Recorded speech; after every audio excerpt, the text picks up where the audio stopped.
Hey there, folks. Welcome back to my channel. My name is Brian, and I'm in my 2019 rear-wheel drive Q50S Signature Edition. Just going to talk to you today about a important matter that I think people should be doing more often. But I'm just going to dive in. It's going to be with the Ecutek app, and I've got this little piece mounted right here that mounts to my screen right there in the corner with some really good tape, 3M really good tape. It won't fall off in the heat, and it is on there. It is on there until I somehow decide to take it off, and hopefully not damage, but hopefully that'll stay up there for as long as I have the car, because that's where I mount my phone. Let me make sure and I got a metal plate on the back of my phone case, and then that sticks right there. And so that's, as I'm driving, I can monitor my Ecutek app right there, and I monitor that almost every time I drive. Not every time, but a lot of times I just put my app on my phone, open it up, and just drive around, and I can monitor. So I'm going to talk to you today about the parameters that I like to monitor on my phone, and I think that are pretty essential. This is my opinion, so other people will have their opinions, but I mean, I've been driving a couple of different turbo cars since about 2012, and so I'm not brand new at it, but I'm not the most, I would say, the most efficient, professional person to ever drive a turbo car and have, software to monitor the parameters. But I think I've got a pretty good basic idea, and I just would like to share that with everyone if they want to find out more information about this. So this is what this video is going to be about. So I need to hurry up and get this going. Accessory switch on, and I've got my Ecutek dongle down here under where it plugs in under here. So I have a custom carbon fiber background that I created in Photoshop, and that is on my phone as the background. It's kind of blowing it out, and it looks like my battery's gonna shut off. So hang on real quick.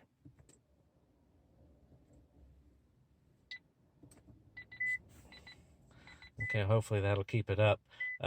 So what I've got in my top of mine, and you can model yours like mine. I've got my air intake temp here. I've got my charge air temp here. I've got my charge air coolant temp in this little area. And I've got my radiator coolant temp right here. I've got my oil pressure right here. I've got my engine oil temperature right here. These are all temp related parameters. And when it's winter time, those numbers are not going to soar. But when it gets, depending on where you live, like here in Texas in the summertime, it will get 95 up to 110. And then it'll be a high humidity. And that's really when I always have those up there because you just watch them anyways. But you really need to pay more attention to these things and monitor them more closely when it starts to get over a 90 degree day. You'll see these numbers jump up way, when you're just driving around and racing around when it's 40 and 50 degrees out, these numbers stay always, they'll stay pretty low. Your oil pressure, when you get in the morning, if I recall, those numbers go up just a little bit, about 30, 35 PSI. But then once the engine oil warms up and it thins out, then the PSI drops, and I think it's around 22, 25.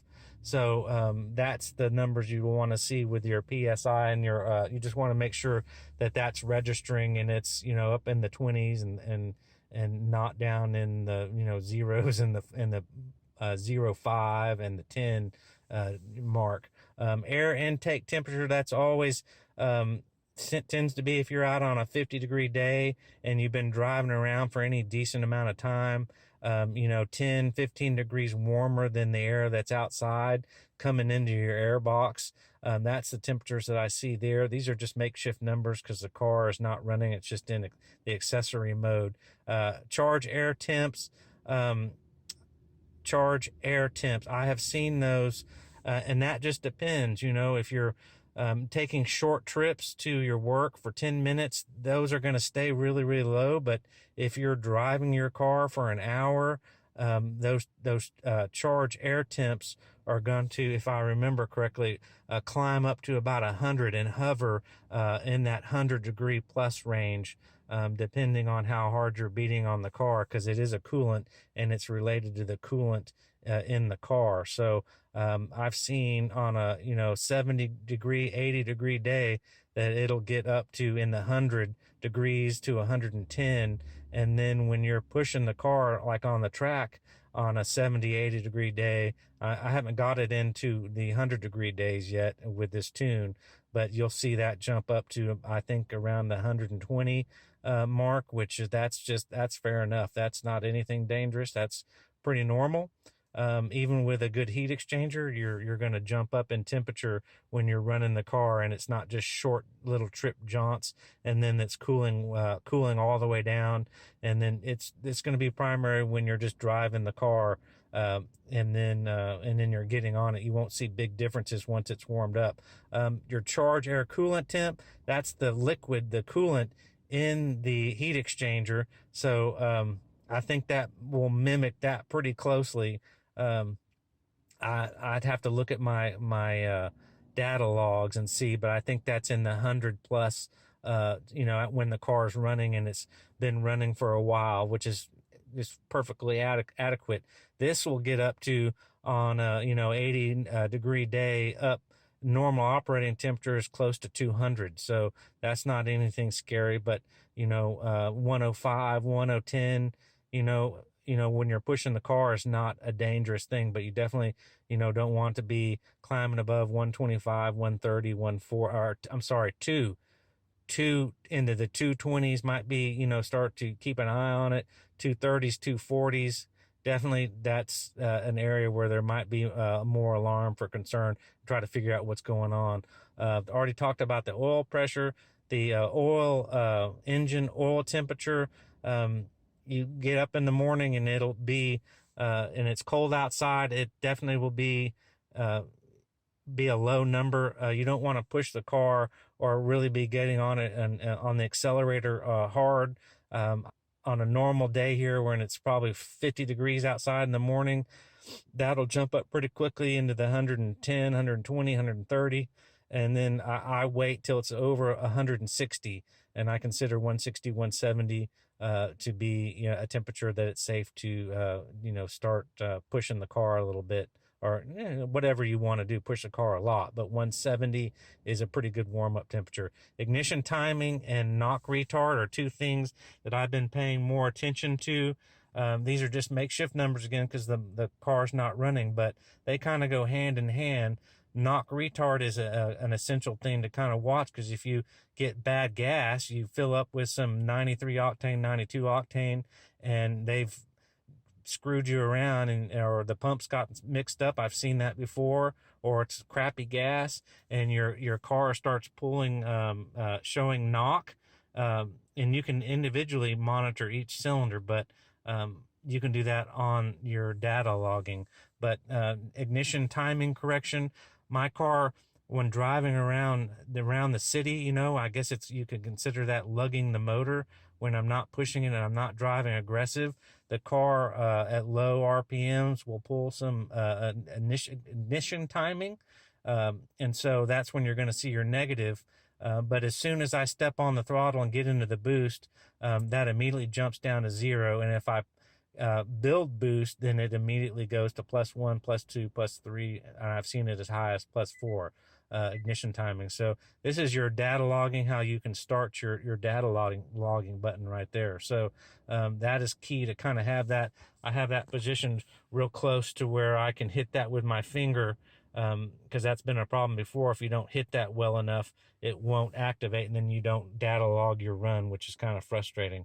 But yeah, that's it for what I have showing on my screen and what I monitor. And again, if I didn't mention, I created a carbon fiber background that looks really, really cool, minus, it being blown out in this footage of the cell phone as the background, created that and just loaded that up on my phone instead of it just being a solid color.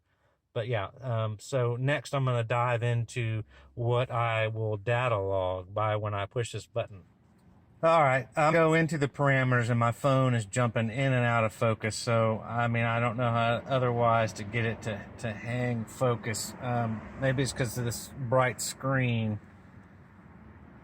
Let's see here. Let's see if I zoom in. So I'm going to go up here and go to my button here. And this is going to give me all my things, allow me to check to include them in my data log and see those parameters. So everything I have a check, you're going to see that I am data logging. The accelerator pedal percentage tells you how much of the throttle you're applying. That's important to know in the data log sequence, so you can tell when you're 100% throttle or when you're starting to accelerate. That's a key thing to have chosen. The AFR average, so that's going to average between the two banks, the two throttle bodies, your AFR, and you want those between, you know, a stoichiometric is 14.7, but when you're on the throttle and you're hard on the throttle, anywhere from 10.5 to 11 to 12 is going to be a little bit rich mixture as you go down in that number from 14 down to 12, 11, 10. You're putting more gas in the cylinder, and that will actually help keep the cylinders cool and not down under control. Okay, so next we're going to go, what else I have. And this is just, again, my choice of what I'm looking at to monitor for myself. Boost Bank 1, Boost Bank 2 will give you the boost, and then you have to, your boost PSI, but then you've got to come in and minus that number by 1 bar where you are at sea level. So for me in Texas, I think 14.5. So when you see a number of 28 coming off these two, then you minus that by 14.5, and that'll give you your boost PSI, which will be, you know, 17, 18, 19, 20 PSI on your boost. So you can keep an eye on that. Boost target is, and I think you can choose boost target 1 and bank 2. But I've got boost target, and that's what the car's computer is calling for. So you can match what the car is calling for boost and what your turbos are delivering. And I've even seen people use that to determine their turbo health. Because if your car's calling for 19 pounds of boost and your turbos are only producing 14, then that tells you that you have some issues with your turbo. Try to get through this real quick. Charge air temp, I've got that just like on my main app, on my main phone screen. I got my charge air temp that I monitor. Coolant temperature. I've got engine speed, that's your RPM. That's helpful to know. So when you're looking at Datazap, which I've gone over before, and you're looking at all these numbers just so you're not seeing a big screen of thousands of numbers, that's hard to make sense of. This Datazap will put it into a graph, and then it'll run you down that graph per time. So very essential to know your engine RPM when you're doing a run. You can do your exhaust temp, and I'm actually going to do probably check those. Exhaust temp 1 and exhaust temp 2. There's not a predetermined, you definitely don't want your exhaust at 2,000 degrees, but what my tuner told me is you want to just set kind of a standard. If your car's normally running at 1,000 degrees with the exhaust temperature, and then one day you see 1,500, then that's not normal, and that could needs to raise that you'll be alert about that, okay? So you'll just want to monitor that and see where the car likes to run. And then when you see it deviate from that, then that's the idea that there's a potential problem. Let me see if my phone is going to stay in focus.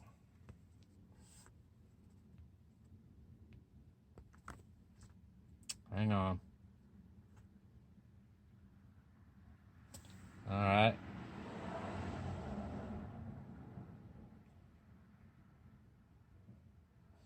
And then I fuel trim long term, and then fuel trim short term.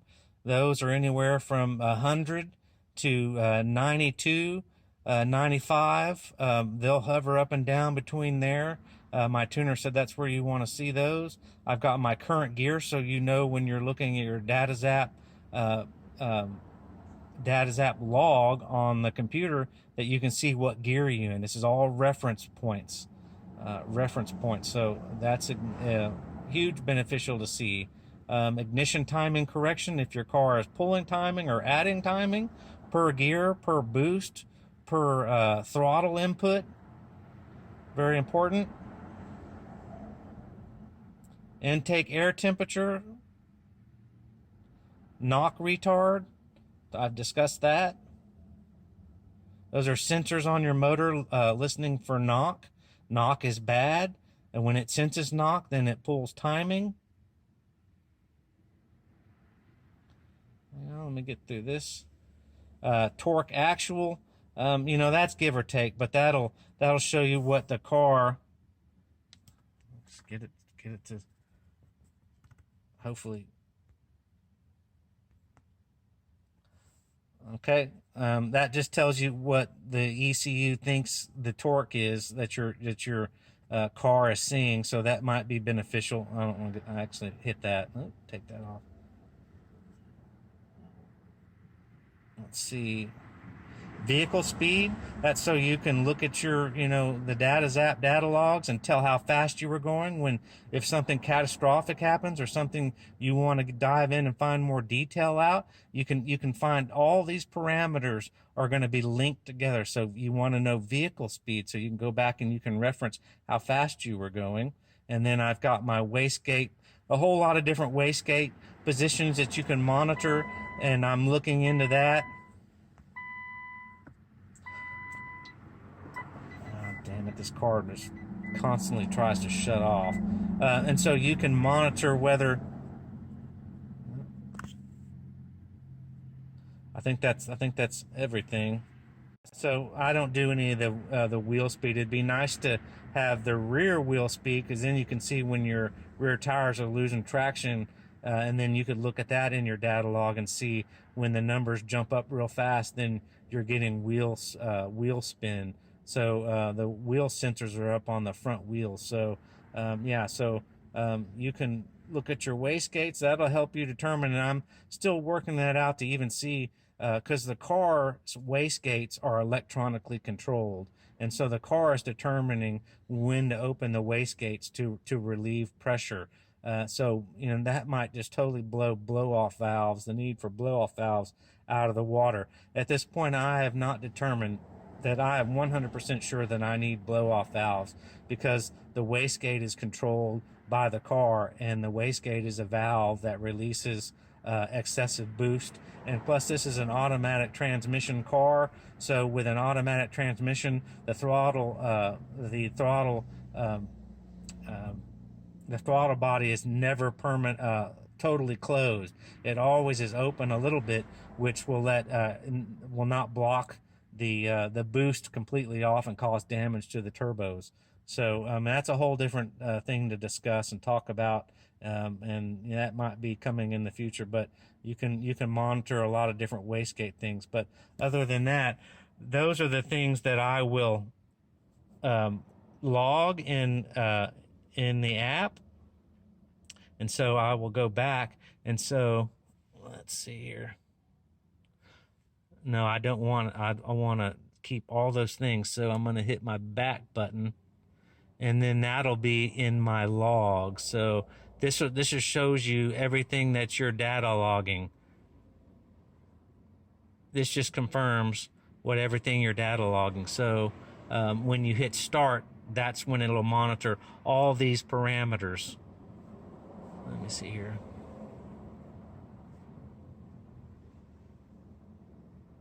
Yeah, so that basically, focusing issue is driving me batty. Okay, well, enough of that. That will end the blowing out of the bright light.